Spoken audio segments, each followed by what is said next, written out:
रजत की शादी की तैयारियां जोरों पर थीं और पूरे घर में उत्सव का माहौल था। हल्दी की रस्म का दिन आ गया था और घर को बहुत ही सुंदर तरीके से सजाया गया था।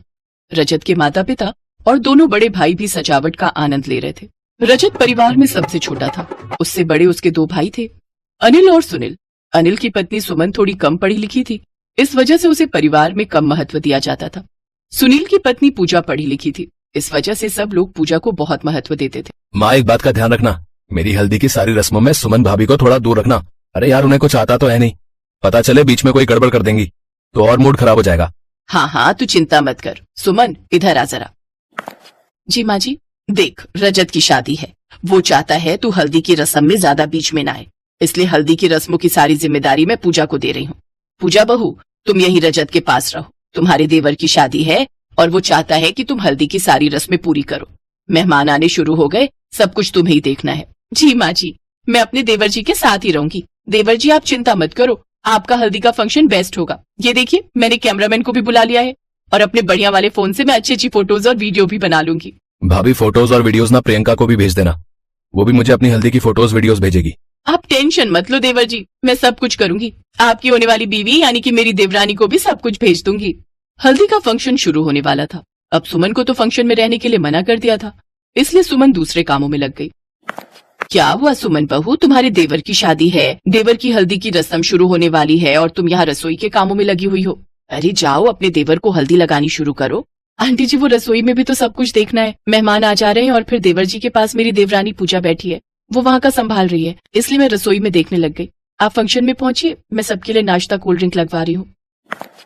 अरे शीला, तू जानती नहीं है सुमन को, अपने ससुराल में कोई महत्व ही कहाँ देता है। सब छोटी बहू को ही महत्व देते हैं क्योंकि वो पढ़ी लिखी ज्यादा है ना। सुमन भाभी, ताई जी ने ये हल्दी भेजी है, आप कटोरे में निकाल लो, वहाँ आंगन में रखनी है। हाँ हाँ ज्योति, लाओ मैं निकाल कर रख देती हूँ। सुमन एक सुंदर से बर्तन में हल्दी सजा देती है। तभी पूजा आ जाती है और सुमन को थाल में हल्दी सजाती देख सास के कान भर देती है।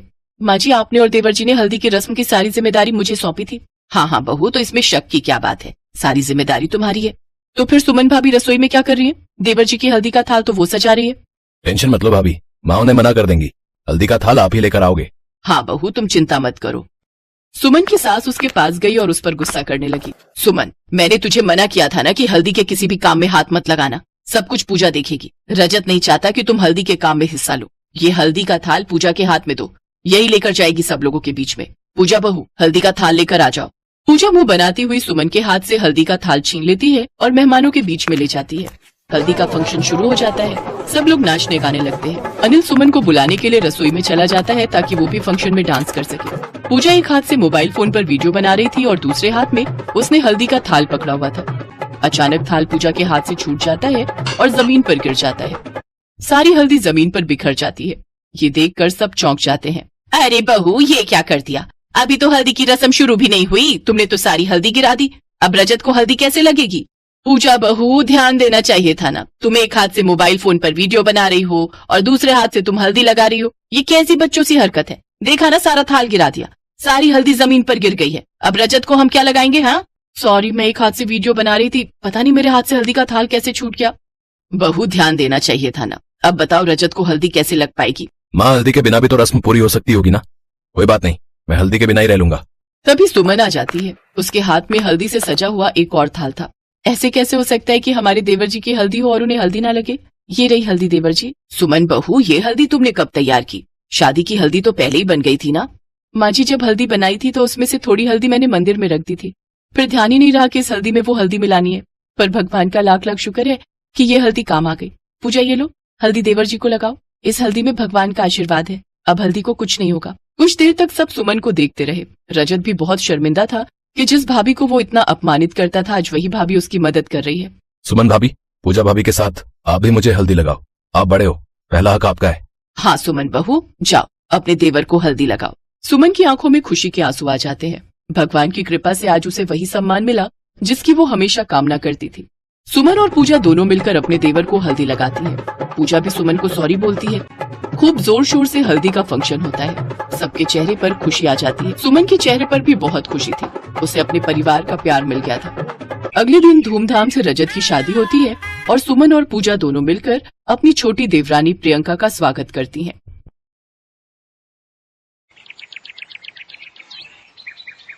सीमा की दोनों नंदें बंटी और बबली बहुत आलसी और कामचोर थीं। दोनों की 12वीं की पढ़ाई खत्म हो चुकी थी, फिर भी दोनों घर के किसी भी काम में मदद नहीं करती थी।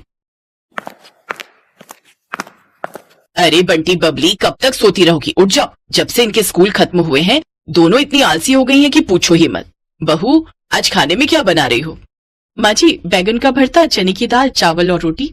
भाभी, मेरे लिए थोड़ी पूड़ियाँ निकाल देना, भरते के साथ मन है और बहुत जोर की भूख लगी है, फटाफट दे दो। और मेरे लिए ना थोड़ा रायता डाल देना, आज रायता खाने का बड़ा मन है। तुम दोनों पहले नहा तो लो, बाद में अब नाश्ता रोटी एक ही साथ कर लेना, दोपहर के 1 बज रहे हैं। भाभी, अभी बाद में नहा लेंगे ना, आप बस खाना लगा दो। लो, हो गया इनका दिन शुरू। भरी गर्मियों के दिन और रसोई में सीमा अकेली लगी हुई थी। नंदों की मजाल नहीं थी कि रसोई में आकर खुद का खाना भी डाल लें, वो भी सीमा ही थाली में डालकर देगी। बंटी बबली में इतना आलस था, देर से उठना, उठते ही बिना नहाए धोए खाना खा लेना या फिर सोते रहना, ये रोजाना की उनकी आदत थी। एक दिन सीमा की तबीयत थोड़ी ठीक नहीं थी, उसके सिर में बहुत दर्द था। बंटी बबली, तुम्हारी भाभी की तबीयत आज ठीक नहीं है, उसके सिर में बहुत दर्द है। खाना मैंने बना दिया है, तुम दोनों घर की साफ सफाई और बर्तन कर लो। बबली, तू झाड़ू लगा, मैं पोछा लगा दूंगी। अभी बस थोड़ी देर रुक जाना, तब तक तू झाड़ू लगा, मैं लगा दूंगी पोछा। हाँ ठीक है, अभी लगाती हूँ, थोड़ी देर बैठ जाओ। ठीक है, वैसे भी तू झाड़ू लगाती तो पंखा बंद कर देती, गर्मी में बैठा नहीं जाएगा, थोड़ी देर बैठ जाना, कर लेंगे। कामचोर बंटी बबली दोनों फिर से बैठ गई। न घर की साफ सफाई हुई, ना ही बर्तन हुए। जब दवाई के बाद सीमा के सिर में थोड़ा दर्द ठीक हुआ तो वो उठी और उसने सारे घर को और रसोई को समेटा। सीमा चाहती तो घर में काम वाली रख सकती थी, पर अभी किशन का काम ठीक नहीं चल रहा था। उसकी काफी फसल खराब हो गई थी, जिस वजह से इस बार आमदनी भी नहीं हुई। इसीलिए सीमा बहुत बचत करके चल रही थी, पर बंटी और बबली की एक फरमाइश ने सीमा और किशन को और परेशान कर दिया। किशन भैया, आपने वादा किया था जब हम 12वीं की पढ़ाई पूरी कर लेंगे तो आप हमें मोबाइल फोन दिलवाओगे, पर आपने अपना वादा पूरा नहीं किया। हमें बस मोबाइल फोन चाहिए। हमारे साथ की सारी सहेलियों के पास मोबाइल फोन है, सब शहर से बढ़िया मोबाइल फोन खरीद कर लाई हैं। हाँ भैया, हम दोनों को अलग अलग अपना अपना मोबाइल फोन चाहिए। हम बार बार अपनी सहेलियों को बोलते हैं कि अपना फोन दिखा दो, हम दोनों के पास फोन ही नहीं है। हमें महंगा वाला शहर से मोबाइल फोन लाकर दो, वरना हम दोनों खाना नहीं खाएंगे, भूखे रहेंगे। क्यों बंटी? अरे तुम दोनों ये कैसी शर्तें रख रही हो?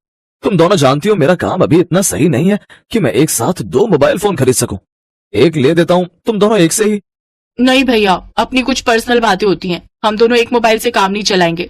अब कहीं से भी कैसे मर्जी हमें मोबाइल फोन ला कर दो, बस हमने कह दिया। ये तुम दोनों की जिद ना बहुत बढ़ती जा रही है, क्यों अपने भैया को परेशान करती हो? माँ, हम परेशान नहीं कर रहे, हमारी सहेलियों के सामने हमारी भी कोई इज्जत है। हम इतनी बड़ी हो गई हैं और हमारे पास मोबाइल फोन भी नहीं है, ये हमारे लिए बहुत ही शर्म की बात है। अब तो हम दोनों तभी खाना खाएंगे जब मोबाइल फोन हमारे हाथ में होगा। बंटी और बबली ने जिद पकड़ ली कि उन्हें अलग अलग मोबाइल फोन चाहिए। बंटी और बबली दोनों ने ना ही दोपहर का खाना खाया, ना ही रात का। इस वजह से घर में सब बहुत परेशान हो गए और किशन को बंटी और बबली के लिए शहर जाकर नए मोबाइल फोन लाने ही पड़े।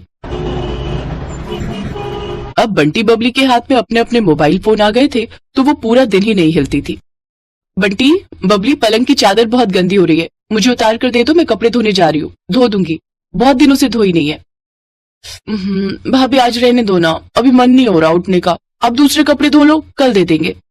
अब पलंग की चादर आपको दे देंगे तो फिर दूसरे बिछाने में टाइम लगेगा, कल धो लेना आप। बंटी बबली, इतना आलस ठीक नहीं है, अब तुम दोनों बड़ी हो गई हो, थोड़ा बातों को समझा करो, कम से कम अपने कमरे को तो साफ रखा करो, बाकी सब तो मैं कर ही देती हूँ। सीमा का बस इतना कहना था कि बंटी और बबली दोनों उससे लड़ाई करने उतर आई। हमें पता है आप हमसे जलते हो, क्योंकि हम दोनों के पास मोबाइल फोन है और आपके भैया ने कभी आपको मोबाइल फोन खरीद कर नहीं दिया, हम दोनों बहनों को दे दिया, इसीलिए आप जलन में आकर हमें परेशान करती हो और आज इतना बोल रही हो। बंटी ठीक कह रही है, जब से हमारे पास मोबाइल फोन आए हैं आप थोड़ी थोड़ी देर में हमें परेशान करने के लिए आ जाती हो। हमें तो लगता है आप जानबूझकर ऐसा करती हो, मुझे तो लगता है आप हमारे मोबाइल फोन पर नजर लगा कर ही रहोगी। बंटी, एक काम करते हैं, अपने अपने मोबाइल फोन को ना किसी तांत्रिक बाबा से झाड़ फूक करवा लाते हैं, ताकि इनकी नजर ना लगे। क्या पता इनकी नजर लगने से हमारे मोबाइल फोन टूट जाए, फिर तो हमें मोबाइल फोन मिलने से रहे। जरा सी बात कहने पर ही बंटी और बबली ने सीमा को इतना सुनाया कि सीमा की आंखों से आंसू छलक गए और वो कमरे में जाकर फूट फूट कर रोने लगी। बंटी, बबली, तुम दोनों ने ये ठीक नहीं किया। अरे तुम्हारी भाभी है वो, मैं दुनिया से चली गई तो वही तुम्हारी माँ बनकर देखभाल करेगी, उसके साथ ऐसा व्यवहार मत किया करो। कितनी बार बोला है, वो तुम्हारी इतनी चिंता करती है, ये तुम दोनों नहीं जानती हो? माँ, इन्हें क्या पता कि सीमा इनके बारे में कितना सोचती है। तुम दोनों को शायद ये सच पता नहीं है कि ये जो मोबाइल फोन तुम दोनों के हाथ में है, आज सीमा की वजह से ही है। उस दिन जब तुम दोनों भूखी प्यासी बैठी थी तब। सुनिए, मेरा ये कंगन बहुत टेढ़ा मेढ़ा हो गया है। अब ये तो मैं इतना पहनती नहीं हूँ, ये ना मुझे हाथ में कसता है, बहुत छोटा हो गया है। एक काम करो, तुम ये कंगन देकर जो पैसे मिलेंगे उसके 2 मोबाइल फोन खरीद कर ले आओ। सुनो, ना मत करना, मैं बंटी और बबली को ऐसे भूखा प्यासा नहीं देख सकती। वो दोनों मेरी छोटी बहनें हैं। जाओ, तुम शहर जाकर 2 मोबाइल फोन खरीद लाओ।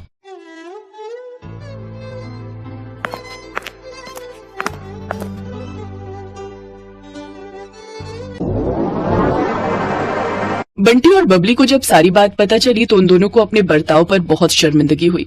उन दोनों ने सीमा से माफी मांगी। हमें माफ कर दो भाभी, हम दोनों ने आपको बहुत ज्यादा परेशान किया है। आपने हमारे मोबाइल फोन खरीदने के लिए अपने सोने के कंगन बेच दिए। आई एम सॉरी भाभी, हमने आपको बहुत ही ज्यादा परेशान कर दिया।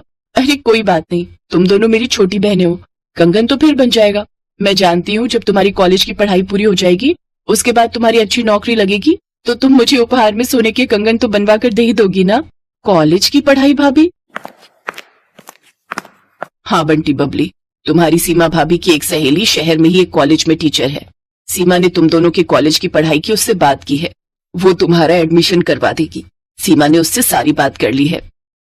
सीमा, मुझे तो इस बारे में कुछ पता ही नहीं था। अब मेरी दोनों बहनें कॉलेज में पढ़ेंगी, बड़ी नौकरी लगेगी मेरी बहनों की। मैं बहुत खुश हूँ।